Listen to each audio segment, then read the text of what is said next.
ஒரு சின்ன கிராமத்துல ரொம்ப வருஷமா ஒரு பெரிய ஆலமரம் இருந்துச்சு. அந்த ஊர் மக்கள் யாருமே அதை பெருசா மதிக்க மாட்டாங்க. காரணம், மற்ற மரங்கள் எல்லாம் பூ, காய், பழம்னு இது வெட்டிய இடத்த அடைச்சிட்டு யாருக்கும் பயன்படாம வேஸ்டா இருக்குதுன்றது அவங்க எண்ணம். அது மட்டும் இல்லாம கூடிய சீக்கிரமே இந்த பயனில்லாத மரத்தை வெட்டிட்டு அந்த இடத்த வேற எதுக்காவது யூஸ் பண்ணிக்கணும் அவங்களுக்குள்ள பேசிப்பாங்க.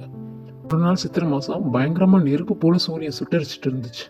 அப்ப அந்த ஊர்ல சக்கரவர்த்தின்னு பெயர் கொண்ட ஒரு கூலி தொழிலாளி அந்த பக்கமா நடந்து போயிட்டு இருந்தாரு. வெயில் தாங்காம அவர் மயங்கியே விழுந்துட்டாரு.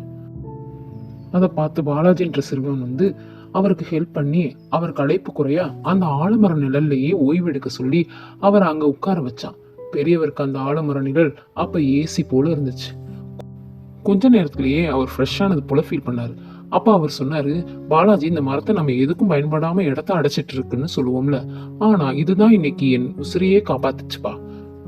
அதனால இனிமே காலத்துக்கும் இது பயனில்லைன்னு நம்ம பேசக்கூடாது அப்படின்னு சொன்னார். பாலாஜி அதை ஒத்துக்கிட்டான். இருவரும் சந்தோஷமா அந்த இடத்த விட்டு கடந்து போனாங்க. இப்படிதான் ஃப்ரெண்ட்ஸ், நம்ம லைஃப்லயும் நம்மளை சுத்தி இருக்கிற எல்லாருமே ஒரு தனித்துவம் வாய்ந்தவங்க தான். யாரையும் யாரோடையும் ஒப்பிட முடியாது.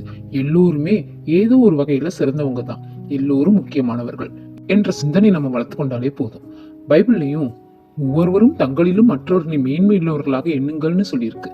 இவ்வளவு இவ்வளவு நேரம் இந்த கதையை கேட்டு ரசிச்ச மிகவும் முக்கியமானவங்க ஒவ்வொருத்தருக்கும் என் நன்றிகள். பாய்.